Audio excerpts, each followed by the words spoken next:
শুভ দুপুর। আমি অনেকদিন পরে এলাম আপনাদের এখানে। তো আমার নাম কুণাল ঘোষাল। আমার একটা ইউটিউব চ্যানেল আছে। সেই চ্যানেলের নাম আমেরিকার ডায়েরি উইথ কুণাল। ওই নামে একটা ফেসবুকও পেজ আছে। তো যাই হোক, আমি বেশ কয়েক বছর আগে এখানেই মানে আমি ১ম এ বলে দিই আমি কোথায় থাকি। আমি এখানে ডেলাওয়্যার বলে একটা স্টেট আছে সেখানে থাকি। এখানে একটি ইউনিভার্সিটিতে অ্যা পিএইচডি স্কলার, ফুল ফান্ডেড। মানে আমার ১ পয়সাও লাগে না। সবটাই ইউনিভার্সিটি পে করে। Merit based scholarship. তো যাই হোক কতদিন অনেক কিছু বছর আগে তখন আমি ইন্ডিয়াতে ছিলাম। তো সেখানে আমাদের একজন ইউটিউবার আছে চাচা রজন সিং। উনার বয়স হচ্ছে এই ৭০ এর আশেপাশে। তো উনি একবার ব্লগ বানাতে বললেন যে, আমি ব্লগ বানাতাম না। কিন্তু আমার কি হয়েছে, আমি দেখছি এত ভুল ইনফরমেশন লোকজন দিচ্ছে, সেইজন্য আমাকে ব্লগ বানাতে হলো। অনেকটা সেইজন্যই আমি অনুপ্রাণিত হয়ে এলাম। দাঁড়ান, একটু দই খাই। এখানে ইয়োকার্ট বলে। ভাত-টাত খাওয়া হয়েছে, একটু দই খাই। হুম, যেখানে ছিলাম আমি। তো এখানে অনেক কিছু দেখছি। একজন ইন্ডিয়ান ইউটিউবার আছেন, সফটওয়্যার ইঞ্জিনিয়ার। ওই ডালাসের দিকে থাকেন। তো মোটামুটি এখানে এমএস পড়তে তো অনেক খরচা লাগে। মোটামুটি অ্যারাউন্ড ৫০ লাখের আশেপাশে। উনি সেসব পড়েছেন। অ্যা মানে উনি এখন চাকরি করেন সম্ভবত H-1B ভিসা। ওনার শুনলাম উনি অনেক এই করেন, সেই করেন। ভালো কথাই বলেন। আমি সেভাবেই বিশ্বাস করি যে একটা দেশে আছি, সে দেশের জনগণের প্রতি, সে দেশের মানুষের প্রতি, সে দেশের সরকারের প্রতি যদি আমি শ্রদ্ধাশীল না হতে পারি, তাহলে আমি যে দেশ থেকে এসেছি, সেই দেশের সম্বন্ধে মানুষজন সন্দেহ প্রকাশ করবে। সে দেশের কালচার সম্বন্ধে মানুষজন কিন্তু সন্দেহ প্রকাশ করতেই পারে। এটা স্বাভাবিক। সেইজন্য এখানেও এক্সপেক্ট করি। উনি একজন আছেন। আরেকজন দেখলাম আমাদের বাংলার একজন বহুত খুবই প্রসিদ্ধ ইউটিউবার। তার কেউ নিকটাত্মীয় মারা গেছে। তো সেইজন্য তিনি যেতে মানে শোক প্রকাশ করতেই ইউটিউব করছেন। ব্যাপারটা একটু অদ্ভুত লাগলো। নিকটাত্মীয় মারা গেছেন, তিনি কি করে ইউটিউব করেন? এটা বেশ আশ্চর্যের বিষয় লাগলো। আর হ্যাঁ, বলে দিই এইগুলো সবই আনকাট। কারণ এডিটিং করার সময় আমার কাছে নেই। দেখতে পাচ্ছেন এক মুখ দাড়ি, দাড়িগুলোও কাটতে পারিনি। সপ্তাহে একবার কাটি। ছেড়ে দিন। তো আরেকজন ইউটিউবার আছেন। তিনি একজন আরেক দিদি। তিনি অনেক কিছু মতামত প্রকাশ করেন, হ্যান করেন, ত্যান করেন। তো এখানে মোটামুটি আমার ৩ বছর চলছে, বুঝলেন? তো এখানে একটি অ্যাসোসিয়েশন আছে, Bengali association of Delaware valley. আমি যদিও তাদের দুর্গাপুজোর ব্লগ বানিয়ে এখনো পর্যন্ত সেটা পাবলিশ করার সময় পাইনি। কিছু এডিটিং করতে হবে। দেখি কয়েকদিনের মধ্যে ছাড়বো। তো স্যারের দেখেছি। তো এই ৩ বছর থেকে যেটা আমার মনে হলো, মানে যে জিনিসটা আমি অনুভব করলাম, সেটা হচ্ছে অনেক ধরনের মানুষজন, বিভিন্ন ধরনের মানুষজন বিভিন্ন ধরনের থাকে। বিশেষ করে যারা ধরুন বিভিন্ন ভিসাতে, আমি মার্কিন যুক্তরাষ্ট্রে আছি। আমি এই লন্ডনে তারও একজন ব্লগ দেখি। ভিসা হোল্ডার, সেখানকার সিটিজেন নয়। এদের সঙ্গে ভার্সাস এখানকার যারা বাঙালি আছে, যারা ইউএস সিটিজেন, তাদের মধ্যে একটা কিন্তু বেশ ভালো রকমের পার্থক্য লক্ষ্য করছি। এদের কারা? না, এরা হচ্ছে বিভিন্ন visa holder. F1 V F1 visa মানে স্টুডেন্ট ভিসা, J1 ভিসা মানে পোস্ট ডক্টরাল ভিসা, H-1B মানে হচ্ছে এমপ্লয়মেন্ট ভিসা, আর L-1 জানেন ম্যানেজারাল যে পোস্টগুলো থাকে, ওগুলো অত আমি জানি না। আমার যেটুকু দৌরাত্ম্য আমি তার মধ্যেই সীমাবদ্ধ আছি।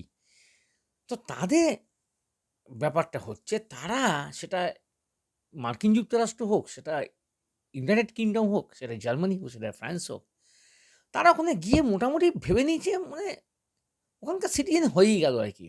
মানে তারা যে ভারতীয় নাগরিক, তারা যে তারা যে সেখানকার শুধুমাত্র কোনো একটা উদ্দেশ্যে সেটা পড়াশুনো করতে গেছে, উচ্চশিক্ষার জন্য গেছে, যাক সেটা আপনার চাকরি করতে গেছে, সেগুলো কিন্তু তারা তাদের দেখে অন্তত মনে হয় না যে তারা ভুলতে বসেছে। আ আমার জন্য কারণ বলতে পারি, আমি এখন এখানে সবাই গাড়ি কেনে, আমি এখন গাড়ি কিনিনি। কারণ যদি ইন্ডিয়াতে আমাকে পড়াশোনা করে ফেরত যেতে হয়, তাহলে ইন্ডিয়াতে সেখানে সবথেকে কনভিনিয়েন্ট যে ভেহিক্যাল যেটা আমার মনে হয়, সেটা হচ্ছে ১ হিরো স্প্লেন্ডার আর ২ হন্ডা অ্যাক্টিভা। এটা হচ্ছে ভারতবর্ষের সবথেকে বেশি দ্রুতগামী যান। কেন বলছি? আপনি যদি ব্যাঙ্গালোরে চাকরি করেন, ব্যাঙ্গালোরের ট্রাফিক যারা ব্যাঙ্গালোরে আছেন তারা জানেন যে ওখানে যা ট্রাফিক, ওর থেকে অনেক ভালো মানে গাড়ি নিয়ে কোনো একটা জায়গাতে পৌঁছতে গেলে যা সময় লাগবে, স্কুটি মানে অ্যাক্টিভা থাক বা ওই ধরনের স্কুটার অথবা বাইকে অনেক কম সময় লাগবে। তো সেই জন্য আমি আর নিজেকে আপগ্রেড করিনি যাকে বলেন। হুম, মাঝে, মাঝে দইটা খেতে হচ্ছে কারণ দইটা জল হয়ে যাচ্ছে। এখানে ইয়োকার্ট বলা হয়। Sugar free, cholesterol free. তো যাই হোক সেটা অন্য কথা। তো এদের যা অবস্থা দেখছি যে মোটামুটি এখানকার সিটিজেন হয়েই গেল।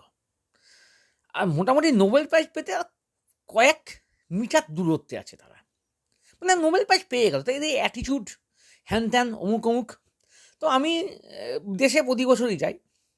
কখনো এয়ার ইন্ডিয়া, কখনো কাতার, কখনো বা অন্য কোনো ইয়েতে। দেখা যাক কিসে যাই-টাই। তো এদের অবস্থা দেখে আমার অদ্ভুত লাগে। মানে অদ্ভুত মানে এতটাই অদ্ভুত লাগে মানে বলার নয়। আমি সেই জন্য বানাতে বাধ্য হলাম যে আমাদের দেশের মানুষদের জানা উচিত যে আমরা কিভাবে আছি, মানে কিভাবে আছি, কি ভুলভাল ইনফরমেশন এখানে তাদেরকে দেওয়া হচ্ছে। মানে সবটাই হচ্ছে একটা আ বহির আবরণ যাকে বলে সেটা হচ্ছে বহির আবরণ। মানে অ্যাকচুয়ালি আমি জানি না যে এরা অনেক মান্যগণ্যি লোক, আমি তাদের ধারে কাছে পৌঁছাবো না, কখনোই পৌঁছাবো না। এদের রিল লাইফ আর রিয়েল লাইফ দুটো কিন্তু ডিফারেন্স করা উচিত, যেটা এরা করে না। মানে সব কিছুই হচ্ছে এদের লোক দেখানো, মানে আমি যাচ্ছি, আমি এই করেছি, আমি সেই করছি, আমি লাইক দিস। এই আমি করতে গিয়ে কিন্তু অনেকে মেন্টাল স্ট্রেসে পড়ে। অর্থাৎ আমি হতে পারে যে আপনি যখন অ্যা কোনো একটা দেশে যাচ্ছেন, অনেক হয়তো আপনার লোকজন থাকতেই পারে যে অ্যা যে মানে আপনাকে সহ্য করতে পারে না। কিন্তু এভারেজ তো মানুষ ভালো। তো তাদের সঙ্গে যোগাযোগ না রেখে আমি একটা বিশাল জায়গায় পৌঁছে গেছি। আমার আর লোকের সঙ্গে যোগাযোগ রাখার দরকার নেই। আমি একটা বেশ একটা বড় গোছের লোকজন আরকি, বুঝলেন? সেই ব্যাপারটা এইরকম থেকে কিন্তু মেন্টাল স্ট্রেস আসে। তার মধ্যে এদের অভ্যাসও চেঞ্জ হয়। অভ্যাস কেমন পরিবর্তন হয় আপনাকে বলছি। অ্যা তেঁতুল জল, যারা জানেন তাদের বলে দিচ্ছি। তেঁতুল জলের দাম হচ্ছে, একটা কোড নাম বললাম, আসল নামটা বললাম। তেঁতুল জলের দাম হচ্ছে ধরুন $10, ঠিক আছে? কেউ যদি প্রতিদিন এই তেঁতুল জল খায় এখানে, মাসে $300, বছরে $3,600। গাড়ি, গাড়ি খরচা মাসে মিনিমাম $250, 12 মাসে $3,000। এখান থেকে কলকাতার প্লেনের ভাড়া যদি আপনি সময় করে কাটেন, ওই ১২০০ থেকে ১৩০০ মধ্যে নেন। তারা নাকি বাড়ি যাওয়ার সময় পান না, বাড়ি যাওয়ার তাদের টাকা থাকে না। আপনি এবার আমি মানে এবার আমি এদের তো কথা বললাম, এবার আসি এখানকার সিটিজেন, এখানকার যারা ইউএস সিটিজেন বাঙালি, তারা বিকেলবেলা চা খায়, চা বিস্কুট খায়। ব্রিটানিয়া মারি গোল্ড এখানে পাওয়া যায়, ডেলাওয়াতে পাওয়া যায়। দাম হচ্ছে সম্ভবত 12.99, আমি ইউএসডিতে বলছি। ১ কিলো বিস্কুটের দাম। ভাবুন। টাটা টি অগ্নি এটা পাওয়া যায় 7.99 এ। মানে অ্যা ১ কেজি। দুধ এখানে খুব সস্তা। 2.48, ১ গ্যালন মানে 3.72 লিটারের দাম। অলমোস্ট ইন্ডিয়ার দাম। তো তারা চা খায়, তারা সিঙ্গারা খায়, তারা রোল খায়, তারা জিলিপি খায়, তারা কচুরি খায়, তারা এসব খায়। এখানকার সিটিজেন যারা দীর্ঘদিন ধরে আছে, প্রতি বছর তারা বাড়ি যাবেই যাবে। মানে একটা বিশাল টান বাড়ির প্রতি। না, একবার বাড়ি না গেলে হবে নাকি? বছরে তো একবার যেতে হবে নাকি? কিন্তু যারা এই ভিসা দিয়ে আসেন, তারা মোটামুটি মানে ১ চামচ খাচ্ছি। তারা মোটামুটি বাড়ি যাওয়ার সময় নেই, অনেক টাকা ভাড়া, এক্সেট্রা, এক্সেট্রা, এক্সেট্রা। বেশ অবাক করা একটা জিনিস। মানে ইন্ডিয়ান স্টোরে পোস্ত পাওয়া যায়। তারা এখনও শনিবার দিন, আমি বহু আমেরিকান সিটিজেনদের জানি তারা শনিবার দিন পোস্তের বড়া খায়। পোস্তের বড়া, মুগের ডাল। আমার নিজের যদি আমার নিজের কথা আমি একটু পরে আসছি। যদি সময় হয় তাহলে বলব। আমি নিজের কথা বলতে পছন্দ করি না। তো যারা তাদের বাড়ি যাওয়ার সময় নেই, তারা এখানকার জিনিসপত্র কিনছে, এখানকার শার্ট কিনছে, এখানকার শার্ট খুব ভালো হ্যান-ত্যান। যদি আপনি ওয়ালমার্টে যান, যদি শার্টে যদি দেখেন, হয় বাংলাদেশের তৈরি, হয় ইন্ডিয়ার তৈরি, ইন্দোনেশিয়ার তৈরি, থাইল্যান্ডের তৈরি। এখানকার তৈরি খুব কমই পাওয়া যায়। মানে কম প্রাইসের মধ্যে। এখানে অনেক ব্লগার আছে, আমি দীর্ঘদিন তাদের ব্লগ দেখেছি। যেমন একজন ব্লগার আছেন রোহন বিদ্যি। উনি নিউ জার্সিতে থাকেন, মুম্বাইতে সেটেল। উনি ওনার বর্ন অ্যান্ড বট আপ কলকাতাতে হয়েছে। তো ওনার সঙ্গে আমি একবার ইনস্টাগ্রাম লাইভে অনেকক্ষণ কথা বলেছি। তো যাই হোক, আর দেখা করার সুযোগ ঘটেনি। উনিও ব্যস্ত খুব। ৫-৬টা ড্যান্স স্কুল চালান বিভিন্ন জায়গাতে। তো মানে আরেকজন আছেন অ্যালবেরি ঋতু। ঋতু বলে একজন মহিলা আছেন, তার বরের নাম হচ্ছে প্রশান্ত। উনি ঋতু একজন ভালো ইউটিউবার। তো এদের কাছে শুনেছি যে আমেরিকায় যদি থাকতে হয়, সস্তায় যদি চলতে হয়, জামাকাপড় ইন্ডিয়া থেকে নিয়ে এসো। শীতের জামা ইন্ডিয়া থেকে নিয়ে এসো না। ইন্ডিয়া থেকে নিয়ে এলে শীতের জামা, তাহলে কিন্তু এখানে সেটা চলবে না। কারণ এখানে বরফ পড়ে। আমাদের ইস্টের দিকে রীতিমতো স্নোফল হয়। আজকে নয় টেম্পারেচার ওই ২৭-২৮ ডিগ্রি সেলসিয়াস। কিন্তু নরমাল কোর্সে কিন্তু এই ১৫-২০ দিন আগেও কিন্তু মানে হেভি স্নোফল হয়েছে। সুতরাং বিদেশের যে মানে ইন্ডিয়ার যে গরম জামা, সেই কনসেপ্ট এখানে হবে না। গরম জামাটা এখান থেকেই কিনতে হবে। তো এদের দেখেছি অনেক নরমাল। এরা আলু পরোটা খায়, বিরিয়ানি খেতে যায়। মানে আমার যে অ্যা স আশেপাশে যারা আছে তারাও কিন্তু ভীষণ নরমাল। প্রতিদিন রান্না করে, ইন্ডিয়ান স্টোরে যায়। ইন্ডিয়ান স্টোরে অ্যাকচুয়ালি আমি আমার পার্সোনালি অভিজ্ঞতা হচ্ছে আমি নিজে যাই। আমি সপ্তাহে ৩ দিন নিরামিষ খাই। তার মধ্যে মঙ্গল আর বৃহস্পতি আমি পেঁয়াজ খাই। আ পেঁয়াজ পোস্ত বানাই। পেঁয়াজ পোস্ত বানাই, একটা তরকারি বানালাম, ডাল বানালাম। বেশিক্ষণ লাগে না। একটা মানুষের কতক্ষণ আর লাগে? এই ম্যাক্সিমাম ১ ঘন্টা। একটা প্ল্যান করে চললে হয়ে যায়। এখানে চাল পাওয়া যায়, রয়্যাল বাসমতি রাইস, খুব ভালো চাল। রয়্যালের আটাও পাওয়া যায়। আমার একজন ছোট খুব স্নেহের বোন আছে। সে আমার জন্য যখনই ইন্ডিয়ান স্টোর থেকে যায়, তখন আমার জন্য ওই 20 এলবি মানে 9.07 কেজি রয়্যাল চাক্কি ফেস আটা আমার জন্য নিয়ে আসে। ওই $13.99 কিছু একটা দাম।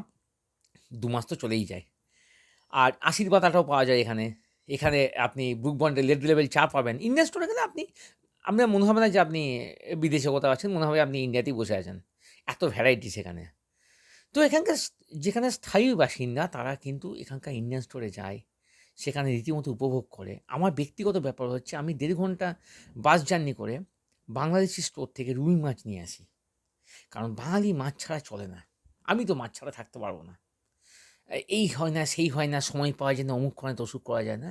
এখন যারা বলে তাদের বেশিরভাগ ক্ষেত্রেই হয়তোবা এই জিনিস দেখতে পারবেন যে আমি অ্যাভারেজ বলছি। আমি ভুল হতে পারি, আমি মিথ্যা বলতে পারি। আমি মনে হয় যেটা।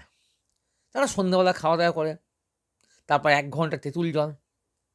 তারপর তাদের সঙ্গে যদি বিশেষ কেউ থাকে একসঙ্গে, তাহলে তো সেইজন্য তারা প্রচণ্ড ব্যস্ত। বাড়িতে সময় পাওয়া যায় না। আমার কি হবে আমি জানি না। তবে ভারতীয় তো, আর সরকারি ইউনিভার্সিটি থেকে পড়াশুনো করেছি। পড়াশুনো করে ঘুমোতে রাত ৩টে প্রতিদিন বাজে। সকাল ৮টার সময় ঘুম থেকে উঠি, আর না হলে 7:30টায় উঠি। যদি 10টার মধ্যে ডিপার্টমেন্ট যেতে হয়, সকালে উঠে রান্না করি। আগের দিন হয়তো কিছু করে রাখলাম। ভাত খেয়ে টিফিন প্যাক করে চলে গেলাম। অনেক সময় রুটি, কখনো ওস্ট, কখনো কর্নফ্লেক্স নিয়ে যাই। বাইরে খাই না। আ অনেক টাকাই ইন্ডিয়ান কারেন্সিতে পাওয়া যায়, কিন্তু সব তো খরচা করলে হবে না, কিছু জমিয়েও রাখতে হবে। তো এইগুলো হচ্ছে ব্যাপার। ইন্ডিয়া থাকতে আরও অনেক জিনিস দেখেছিলাম যে আমেরিকা আসতে গেলে অনেক পয়সা লাগে, হ্যান লাগে, ত্যান লাগে। আমি প্রাইভেট স্কুলে মাস্টারি করতাম, টিউশন পড়াতাম। এখানে যেখানে পড়াশুনো করছি সেখানে সবটাই স্কলারশিপে, মেরিট বেসড স্কলারশিপ। এখানে আমেরিকাতে পিএইচডি করতে গেলে মেরিট বেসড নেয়। কোভিডের সময়, কোভিডের পরে এসেছি, সুতরাং আইএলটিএস বা টোয়েফেল দেওয়া অনেক টাকার ব্যাপার। আমি ডুওলিঙ্গো দিয়ে এসেছি। তখন আমাদের বিশ্ববিদ্যালয় জিআরই ওয়েভ করেছিল। তো সেটাতেই আমি চলে আসি। অ্যাপ্লিকেশন ফিস লাগেনি। কারণ এখানকার ইউনিভার্সিটিগুলো একটা একটা করে বা ২ টো করে ৩ টে করে প্রতিটা সেশনে ওয়েবিনার করে এবং সেখানে একটা কোড দিলে আর আপনার অ্যাপ্লিকেশন ফিস লাগবে না। ওটা ইয়ে করলেই হবে। ২০টা মোটামুটি ইউনিভার্সিটিতে এপ্লাই করেছিলাম। তার মধ্যে বোধহয় পিএইচডিতে ২ টোতে পেয়েছিলাম আর এমএসএও মোটামুটি গোটা ৪-৫ এক ইউনিভার্সিটিতে পেয়েছিলাম। যেহেতু পড়তে পারিনি কারণ আমার অনেক টাকার ব্যাপার। তো এই হচ্ছে ফ্যাক্ট, এই হচ্ছে আমেরিকার সম্বন্ধের ব্যাপার। এখানকার নিয়ে অনেক রকম অনেক ধরনের ইয়ে চলে যে খুব একটা কঠিন ব্যাপার, মানে অনেকে প্রচুর মানুষ অ্যাটিটিউড দেখায়। কঠিন ব্যাপার, এখানকার লাইফস্টাইল পুরো চেঞ্জ হয়ে যায়। আপনি যদি লাইফস্টাইল চেঞ্জ করতে না চান, ভগবানও পারবে না আপনার লাইফস্টাইল চেঞ্জ করতে। ঠিক আছে?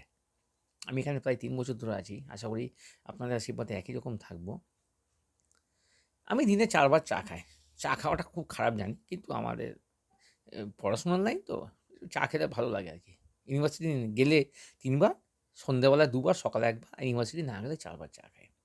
তার সঙ্গে ব্রিটানিয়া মারিগোল্ড বিস্কুট। মঙ্গল, বৃহস্পতি ২ দিন নিরামিষ হওয়া সত্ত্বেও পেঁয়াজ পোস্ত খাই। শনিবার দিন টোফুর তরকারি। টোফুটা হচ্ছে মানে পনিরের অনেক দাম। টোফুটা একটু সস্তায় পাওয়া যায়। ওটাকে পনিরের মতো করে খেয়ে নিই। তরকারি, ভাজা, ডাল নিরামিষ থাকলে। আর যদি আমিষ থাকে তাহলে মাছ ওতে চলতেই থাকে। এখানে মাছ পাওয়া যায় না, মাছের এই পাওয়া যায় না, সেই পাওয়া যায় না। আমার একজন পরিচিত বাঙালি আছে, সে তো মাছের মাথা দিয়ে বাঁধাকপি রান্না করে। অ্যা শুনতে অবাক লাগছে। এটাই বাস্তব কিন্তু। এখন মাছের টেস্টও আপনি দেশের মতো পাবেন না। বাংলাদেশ থেকে আসে, থাইল্যান্ড থেকে আসে, তো দীর্ঘদিন ধরে স্টোরেজে রাখা হয়। এসব ব্যাপার আরকি। মানে যা দেখছি না, মানে একেক সময় না খুব খারাপ লাগছে যে কি ভুল ইনফরমেশন দেয়। কি এসব বলে? মানে এগুলো তো মানে নেওয়া যায় না। এখানে সময় পাওয়া যায় না, এখানে এই পাওয়া যায় না, সময় পাওয়া যায় না, অমুক পাওয়া যায় না। এখানে অনেক, এখানে পড়াশোনাটা অনেক বেশি মানে মানে কি বলবো? চাপমুক্ত পরিবেশ। আপনি ততক্ষণ পর্যন্ত একটা জিনিসকে অ্যাবজর্ব করতে পারবেন, মানে আপনার যতক্ষণ খুশি আপনি পড়ুন। আপনার তাতে কোনো অসুবিধা, কিন্তু আপনাকে প্রেশারাইজ করা হবে না কখনোই। এটা একটা বিশাল ব্যাপার এখানে পড়াশোনার ক্ষেত্রে। আপনার যদি জ্ঞানের যদি ভান্ডার থাকে, আমাদের যেমন যে ইউনিভার্সিটিতে আছি সেই ইউনিভার্সিটি, আমার যে বইগুলো সেগুলো ৫ তলাতে পাওয়া যায়। গোটা বিল্ডিংটা লাইব্রেরি। ভেবে নিন একবার। হার্ড কপি বই পাওয়া যাচ্ছে, ৫ তলা বিল্ডিং।